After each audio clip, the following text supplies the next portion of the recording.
এই কাঠগুলো কোথায় নিয়ে যাবেন? এই খড়ি না, জাল দেওয়ার জন্য? ও আচ্ছা আচ্ছা, খরচের জন্য। খরচ কি আজকে? আজকে তো আর না, কালকে। তাই তো বললাম যে 12টা তো বেজে গেছে। কি সুন্দর। এই পার পার্সন কত করে নেয় পার পার হতে? 10 টাকা করে? যাইতে 10, আসতে 10, 20।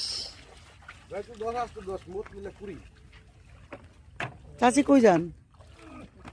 ওপারে বাড়ি আপনার? এখানে আসছেন কেন?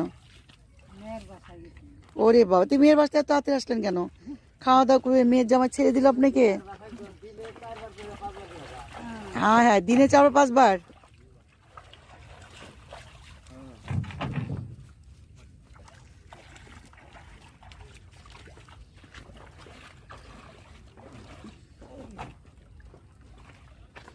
উঠেন আপনি, নাকি জায়গা নাই? ও, এই লাকি তো পুরো ইয়ে হয়ে যাবে, ভরে যাবে। না, যাবো একটু পরে, আপনারা যান তারপর যাবো।